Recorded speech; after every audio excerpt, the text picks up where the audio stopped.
What's good, creative fam? So when it comes to the world of filmmaking, I have recently been hearing this word pro kind of thrown around everywhere, which has kind of sent me down this like really long and treacherous path to figure out what exactly makes something pro.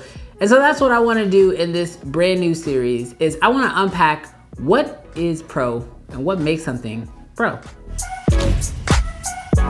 Now, when I was first starting this whole filmmaking photography deal about 10 years ago, a little more than 10 years, if you had a Canon lens that had a nice little red ring around it, that meant that it was pro. And that's pretty much as far as I thought about it. And I honestly wish I could get back to those naive days because I feel like today the word pro gets thrown around on things and we think that we need pro equipment, quote unquote pro equipment, in order to actually be a professional, which personally I don't think is the case. For example, this is the iPhone 11 Pro, and this is really just gotten the pro title because, well, it happens to be the best iPhone that they currently make. Now, they call it pro because it has these 3 little cameras, and in my opinion, off of that alone, you could easily dismiss this and say, well, this really doesn't deserve the title pro, or take their AirPods Pro. Now, Apple, I think, is more than anybody throwing around this pro word a little bit more than necessary.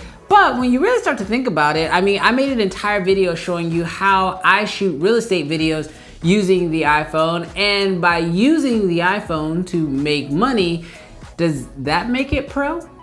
Now that may be a little bit of a stretch, but then you have things called prosumer. So for example, I've got this guy here. This is the Canon EOS R, and by all intents and purposes, based on the price, based on what it can do, people would say that this is a prosumer camera. It's sort of consumer, sort of pro, but if you're using it to make money, whether you're taking professional photos like I do for the University of Houston, or if you're using it to shoot video, is this considered a pro camera? See, I think where the disconnect becomes is there's a lot of gear that you can use to make money that's really inexpensive. Take the Blackmagic Pocket Cinema camera, which I'm shooting this video on right now.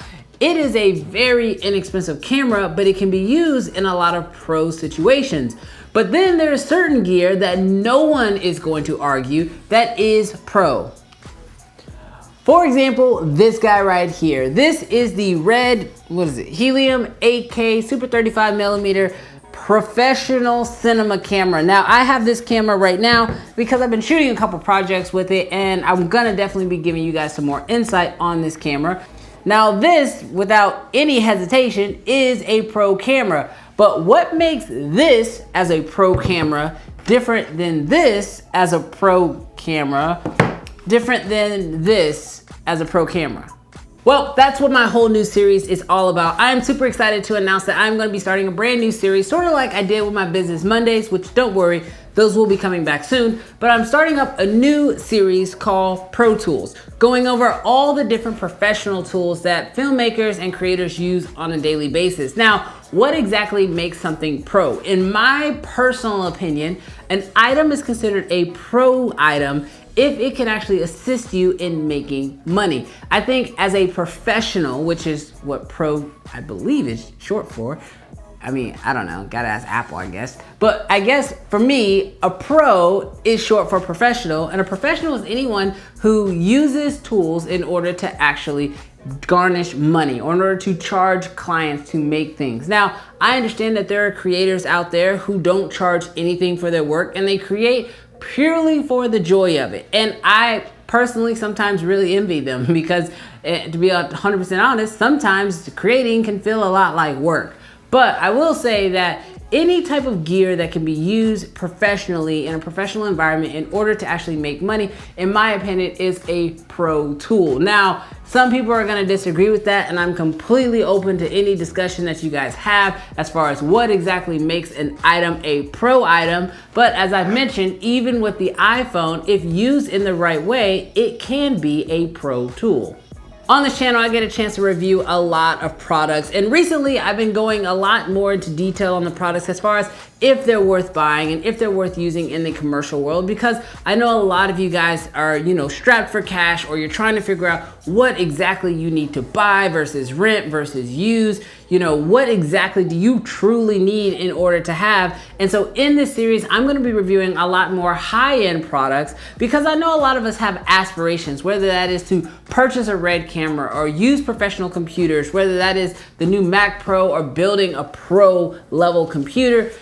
Figuring out exactly what we need to be aspiring for, because since using a lot of this gear, I've quickly learned that some of it really doesn't live up to the hype, and other things that are actually less expensive far exceed the hype.